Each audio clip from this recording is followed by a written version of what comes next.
I know the grease of those walls better than I know my own skin. Not the stone itself, though I could map every fissure with my eyes closed, but the film that coats them, the organic lacquer that builds up where she passes. It is black, and it shines in the dim light like the hide of a wet animal, and it accumulates in layers over the decades until the rough-hewn corridors of the Efelduath feel smooth as river rock beneath your palms. I have crawled through it on my knees for 40 years, carrying meat to the hunger in the dark, wiping the slime from my hands onto my trousers, learning to sleep with the stench of it in my nostrils, on my tongue, ground into the creases of my palms. I have tasted that grease. In the early years, when water was scarce and my tongue swelled with thirst, I scraped it from the walls and swallowed it. It is bitter, and it burns slightly, and it sits in the stomach like a stone. But it is wet, and it is organic, and it kept me alive when the orcs forgot to send down rations. I learned which corridors had the thickest accumulation, the places where she passed most frequently, where her bulk brushed against the stone and left her mark. I learned to read the tunnels like a hunter reads spoor, tracking her movements by the thickness of the film, the freshness of the shine. But I did not understand what the grease meant until the night I went deeper than the grease stopped. My name is not spoken anymore. I was born in Harad, by the coast, where the air is salt and the wind carries the spices of the far south. My mother called me Azrûl, which meant fortunate in the old tongue of my people. I was the third son of a fisherman, and I should have inherited my father's boat and his father's before him. I should have married a girl from the next village and raised children who would smell the sea instead of the earth. I was 16 when the raiders came from the north. Gondorian soldiers, or perhaps they were mercenaries in Gondorian colors. I never learned the distinction. They burned our village for harboring corsairs, though we had harbored no one. They took the young men for labor and the young women for other purposes, and they left the old and the infants to starve. I was strong for my age, broad in the shoulder from hauling nets, and they chained me with 30 others and marched us north. I was 19 when I was sold across the borders of Mordor. The slave markets of Nirn are efficient. They test for strength, for endurance, for the ability to work without speaking. I passed all tests. I was purchased by a factor of the Dark Tower, and I spent a year in the forges of Barad-dûr, hauling ore, before my particular talent was discovered. I do not frighten easily. Not in the way that matters. I feel fear. I felt it constantly, but I do not run. I freeze. I observe. I calculate. The orcs who managed the slave pens recognized this.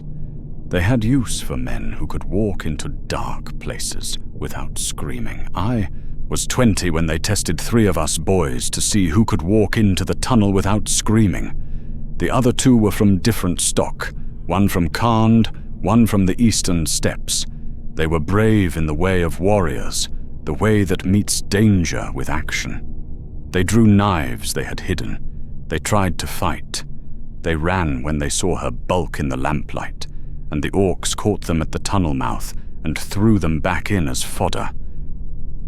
I stood frozen, not from bravery, from shock. I had never seen a creature that size. Shelob was smaller then, or perhaps she seemed smaller because I didn't yet understand her scale. She filled the chamber like a boulder fills a stream bed, like a ship fills a dry dock. Her legs were not legs, they were architecture, structural elements holding up the ceiling. Her abdomen pulsed with a rhythm slower than my heartbeat, and each pulse shifted the air pressure in the tunnel, pressing against my eardrums like a physical weight. I did not run. I stood and I watched and I learned. The orcs kept me. They had shown me to her, and she hadn't killed me immediately, and this made me valuable. I was seasoned, they said.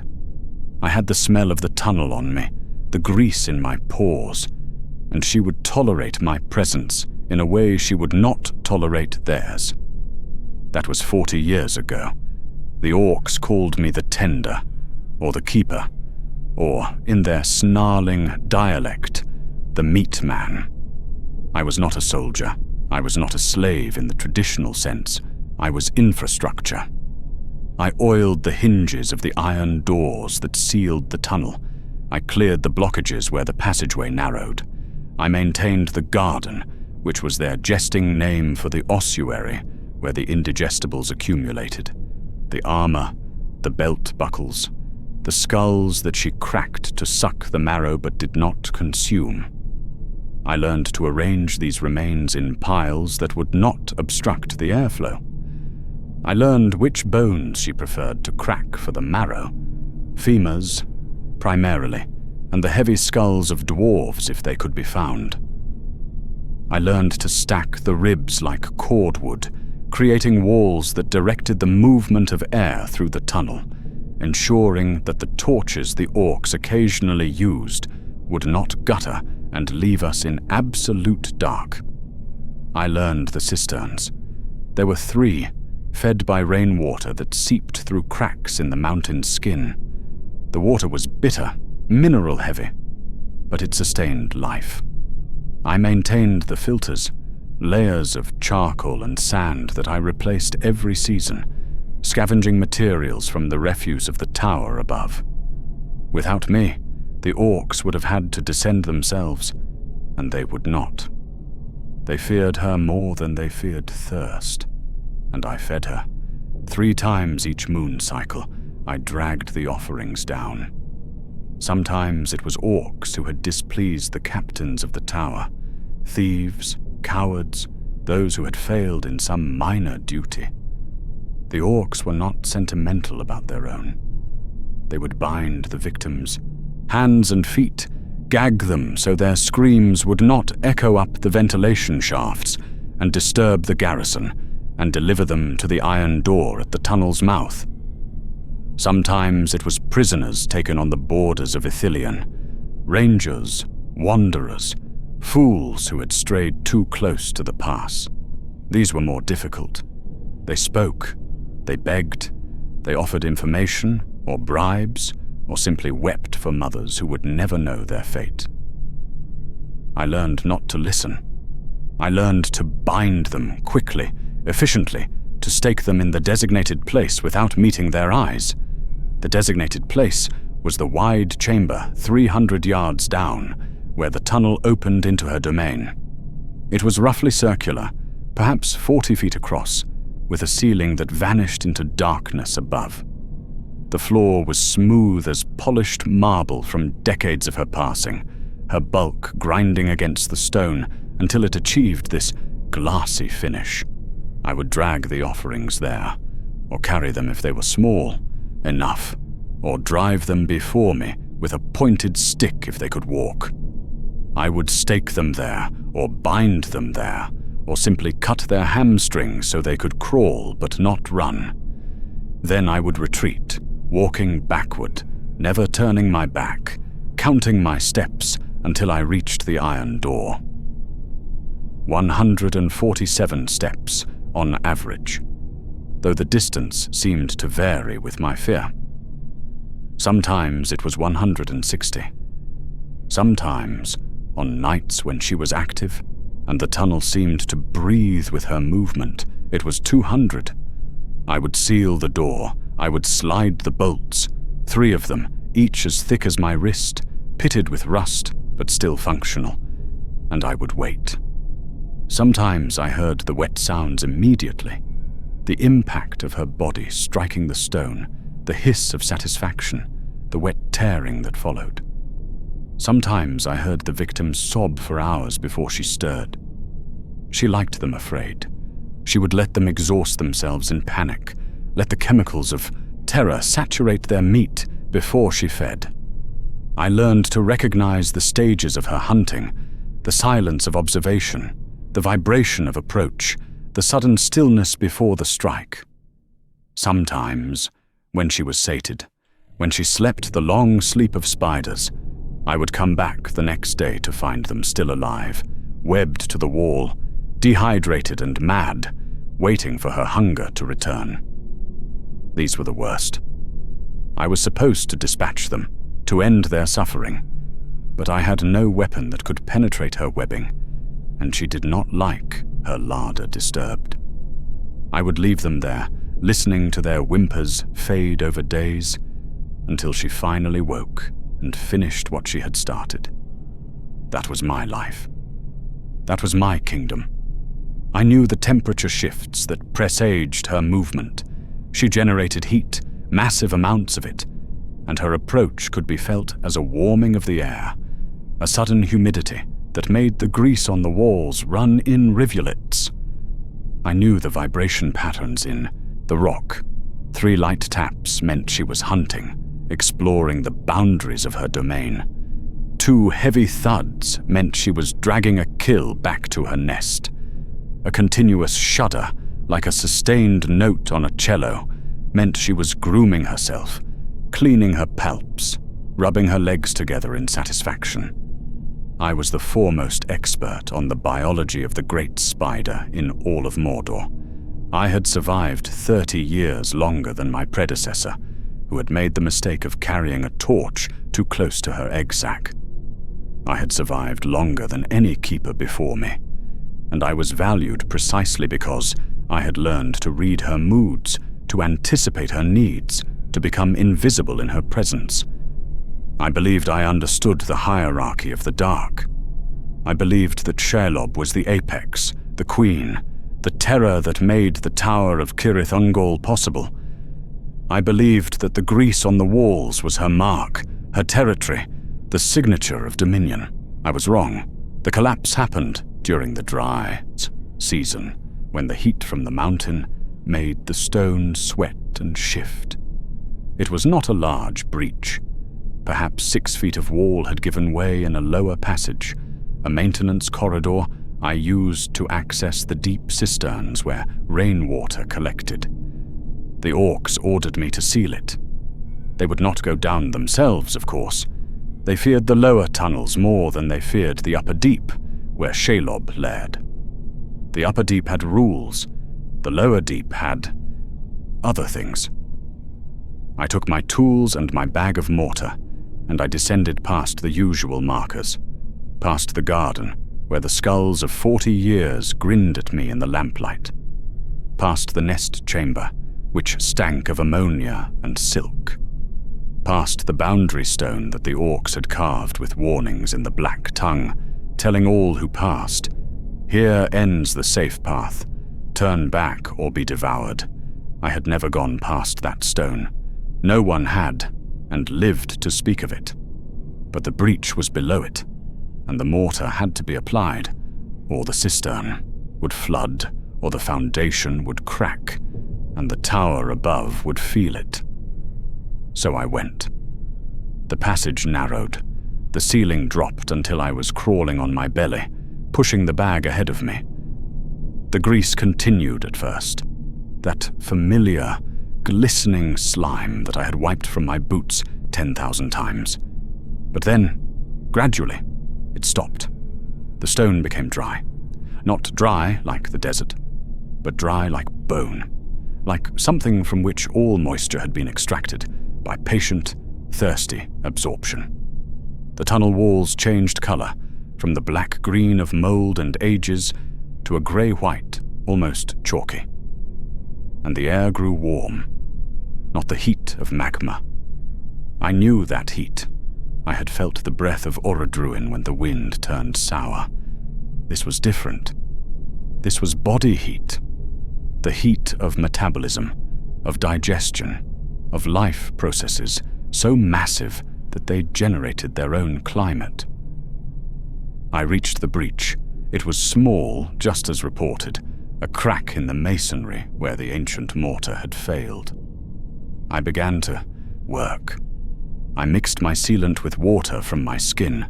My hands were sweating profusely in the new warmth, and I applied it with a trowel, working by the light of my slave lamp, trying not to think about the silence, trying not to think about the heat, trying not to think about the fact that I was below the boundary stone and the grease had stopped. I worked for an hour, perhaps 2. Time moves strangely in the deep places. I finished the seal, and I sat back on my heels to rest, and I listened. The silence was wrong. In the upper deep, there is always sound. The drip of water from the cisterns, the creak of shifting rock as the mountain settles, the skittering of lesser creatures, the bats, the pale crabs that lived in the pools, the insects that fed on the refuse of her kills. These sounds form a tapestry, a background noise that becomes invisible through familiarity. But here, in the second deep, there was nothing. No drip, no creak, no life. Just a pressure, a weight against my eardrums, as if the darkness itself were pressing in, compacting the air into something denser than it should be. I felt it in my sinuses, a pain behind my eyes. I felt it in my chest, a resistance when I tried to draw breath. I should have left immediately. I should have crawled back up to the garden, to the familiar grease, to the stench I knew. But curiosity is the disease of the long-lived slave. You find yourself wondering about the edges of your prison. You ask questions that masters do not ask, because you have survived long enough to believe that your survival grants you privileges, insights, rights to knowledge. I went deeper. The passage descended. It should not have descended. I knew the geography of the Duath, and we were already below the water table, already deeper than any dwarf mine had delved in the Second Age. But the tunnel sloped down, and the heat increased, and the walls became soft. Not soft like mud, soft like flesh, like the stone had taken on the consistency of callus. I touched it, and it yielded just slightly before hardening again at my touch, as if the mountain were recoiling from me, as if it were alive and aware and didn't like my temperature. I walked for an hour. Then, too, the passage twisted, turned back on itself, opened into galleries that made no architectural sense. I lost track of time in the dark, with only my slave lamp casting a circle of yellow light that seemed increasingly feeble against the density of the shadows. I should have run out of air. I should have suffocated. But the air moved. It flowed past me, from somewhere below, carrying a scent that I had no words for. It was not the smell of Shelob, that musky, acrid, ammoniac stink that I had scrubbed from my skin for decades. This was older, deeper. It smelled like the earth's memory of before the light, like the void that existed before Ilúvatar sang the music. It smelled like hunger without purpose, like consumption without need, like the digestive processes of something that ate, not for sustenance, but for occupation, for the slow grinding of eternity against matter. And then I found the chamber. It was not carved. It was not natural. It was a hollow space in the root of the mountain that seemed to have been digested. The walls were smooth as glass, curving away into darkness, flowing into one another without corners or edges. The floor sloped down toward a center that I could not see, for my light would not reach that far. The heat was intense here, a fever heat, a sick heat that made my skin prickle with remembered sensations of illness, of delirium. And on the floor, scattered like breadcrumbs, were bones. Not orc bones, not human bones. These were massive, thigh bones longer than I was tall, rib cages like the hulls of ships, vertebrae the size of millstones, and they were old. Not decades old, not centuries old. These were geological. These were the fossils of the First Age, the bones of creatures that had walked when the world was young and flat and lit by lamps that had not yet been destroyed. But they were not fossilized. They were picked clean, yes, but they were fresh in their arrangement. Someone had been eating here. Something had dragged these ancient leviathans down here and stripped them, recently, within years, perhaps, or months. I touched one, a rib thicker than my thigh, and it was warm. Warm from the heat of the chamber, yes, but also warm from recent handling, from the friction of teeth against bone.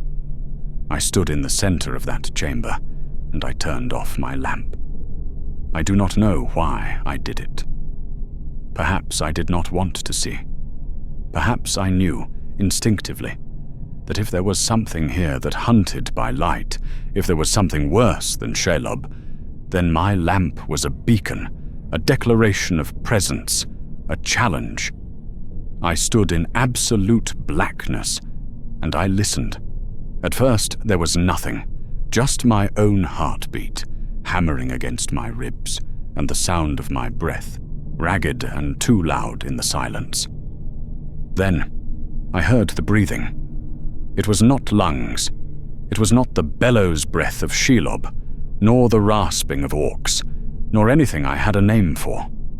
It was the sound of stone, expanding and contracting, the sound of the mountain itself, breathing.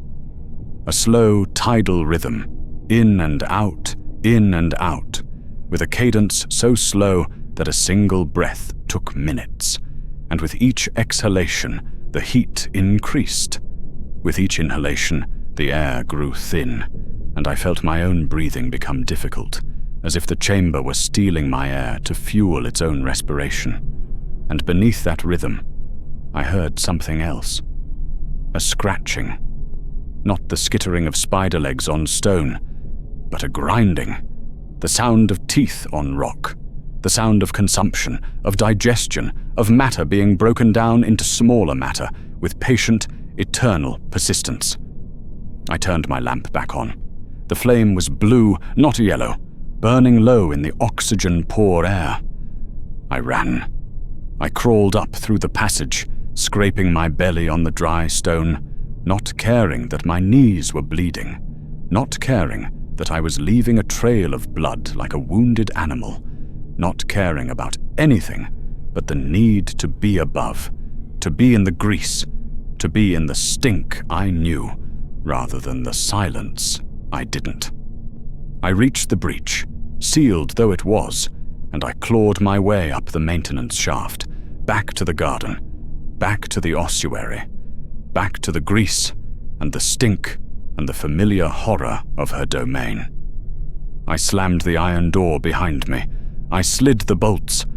I sat in the upper deep, in the dark, listening to my heart hammer against my ribs, feeling the grease on my hands for the first time, as a comfort rather than a contamination. And I realized something terrible. The webs. I had seen them 1,000 times, the thick, ropey cables of silk that Shelob spun across the tunnel mouths, the tripwires, the nets, the barriers that caught her prey and signaled their presence to her sensitive feet. They were always angled, upward, toward the exit, toward the tower, toward the world of light. They were defensive structures against intrusion from above, from the orcs, from the surface world. But now, as I sat there with my back against the iron door, I looked at the webs in the light of my trembling lamp, and I saw them clearly for the first time. They were not aimed upward. They were aimed downward. She had spun them facing the second deep.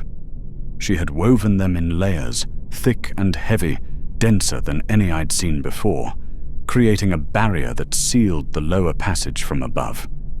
Not to keep things out, to keep things in. I watched her over the next weeks. I became a student of her behavior, as I had been 40 years ago, when first I learned her rhythms.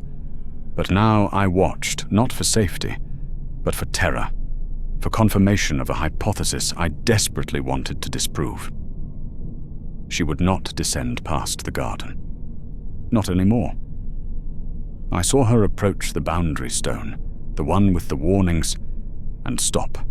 Her massive bulk, corpulent with the feeding I had provided, would shudder at the threshold. Her legs would tap the stone in that curious pattern I had always thought was hunger, was testing for prey. Now I recognized it for what it was. Fear. Caution.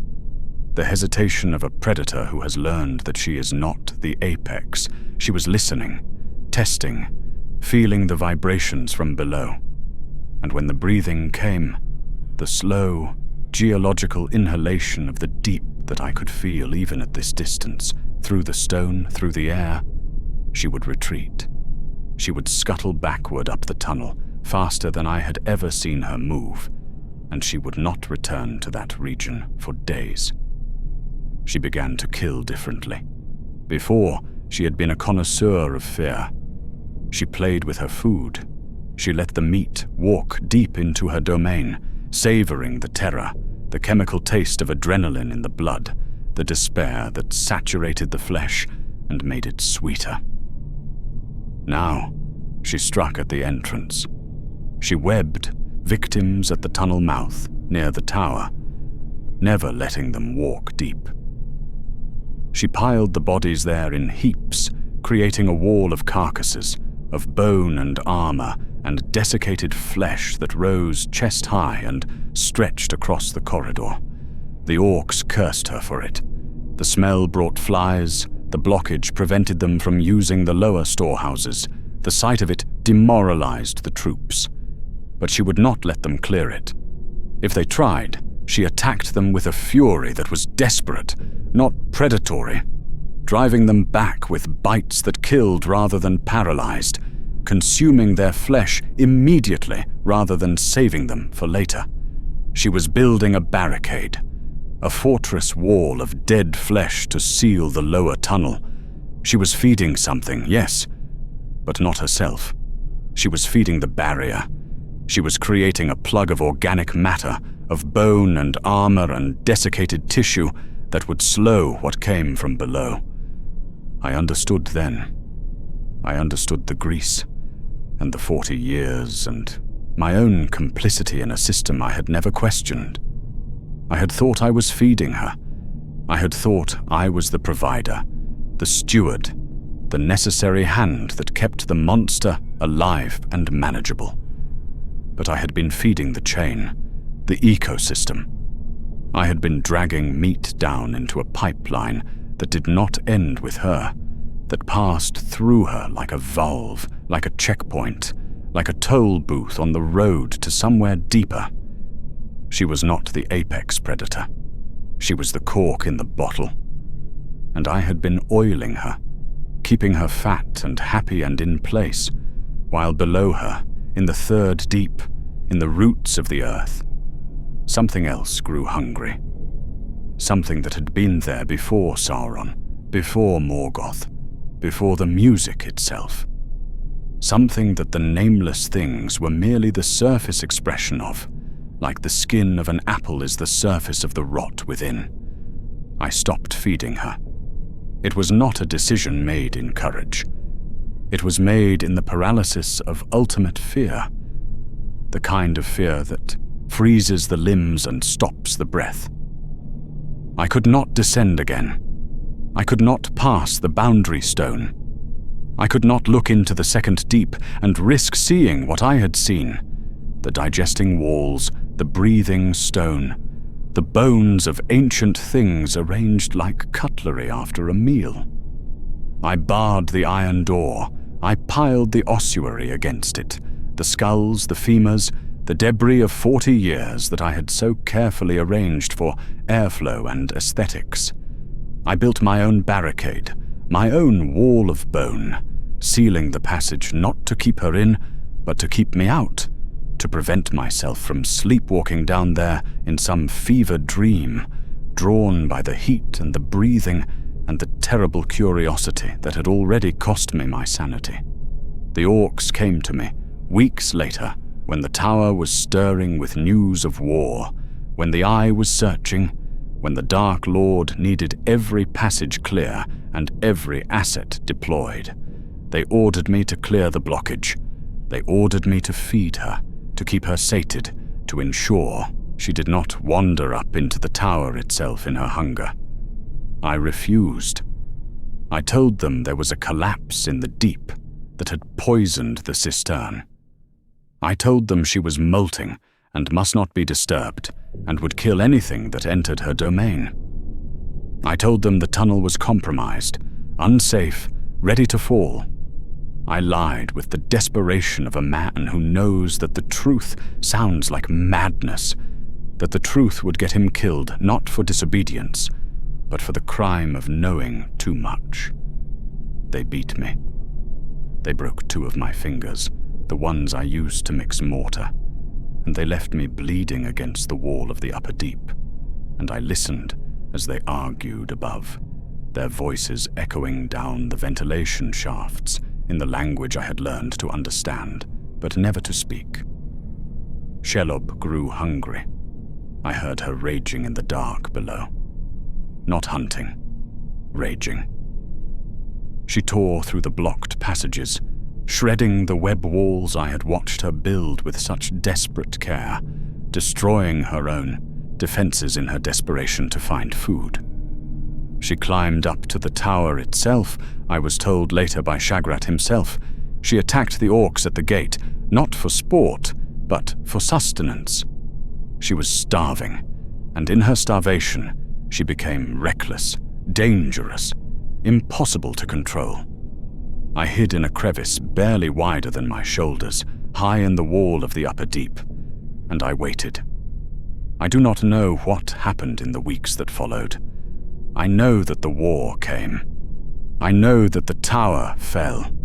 I know that the orcs fled or died, and that I was left alone in the mountain with a starving spider below and the breathing dark beneath her, and no food for either of them. I know that she went down. I heard it. I heard her descend past the garden, past the boundary stone, into the second deep. I heard the crashing of her bulk against the narrow places, the tearing of her own webs that she had built to keep herself out. I heard her hiss, defiant, terrified, the sound of a queen dethroned, of a predator who has forgotten how to be prey. And then I heard the silence. Not the silence of death, the silence of consumption, the silence of a mouth closing over food too large to chew, that must be softened by digestion, by the slow acids of eternity. The breathing from below stopped for 3 days. Then it resumed, slower, fuller, sated. And I knew. I climbed out. I found a ventilation shaft I had mapped years ago but never used, barely wide enough to squeeze my emaciated body, and I climbed for 6 hours until I emerged in Ithilien, blinded by the sun, my skin bleached white from the lack of light, my joints twisted from 40 years of crawling, my fingers still bent from where the orcs had broken them. I am old now. I live in the foothills of the White Mountains, where the air is clean and the spiders are small, and the stone is dead and silent. I walk with a cane. I sleep with lamps burning all night, every night. For though I know that what waits in the dark does not fear light, I know also that it does not hunt in the light. It prefers the deep places, the sealed places, the second and third deeps, where the stone breathes and the bones of the first age lie polished and waiting. I sometimes wonder if Shelob survived, if she escaped, wounded and diminished, to some other dark place beneath the earth. But I do not think so. I think she found what was down there. I think she learned, in those final moments when her venom failed and her webs burned away, what it was to be the prey rather than the predator. I think she understood, as she was drawn down into the heat and the breathing and the grinding teeth, that she had never been the mistress of Cirith Ungol. She had been the lock, and I had spent 40 years oiling her, keeping her slick and fat and in place, while the thing that truly owned the mountain slept and woke, breathing its slow breath beneath the roots of the world. The grease on the walls was not her mark. It was the mark of her fear, the slimy, desperate secretion of a creature trying to hold a door shut against what lay beyond, to maintain the barrier between the world she knew and the world that knew her. I do not dig wells. I do not enter caves. I walk on grass, and I listen, always, for the sound of breathing stone. And when I sleep, I dream of the chamber, of the warm bones, of the silence that was not silence, but the pressure of something listening back. If you want to hear more stories from the deep places of Mordor, from the keepers who tended the dark and learned too late what they were truly feeding, please subscribe to Whispers from the Past. There are countless tales of those who served the shadow, not knowing that the shadow itself served something older, something deeper, something that waits still in the places where the light has never reached. Subscribe, and remember, sometimes the most terrible monsters are not the ones that hunt you, but the ones that stand between you and what hunts them. Sometimes the greatest horror is not the dark itself, but the realization that even the dark has things it fears.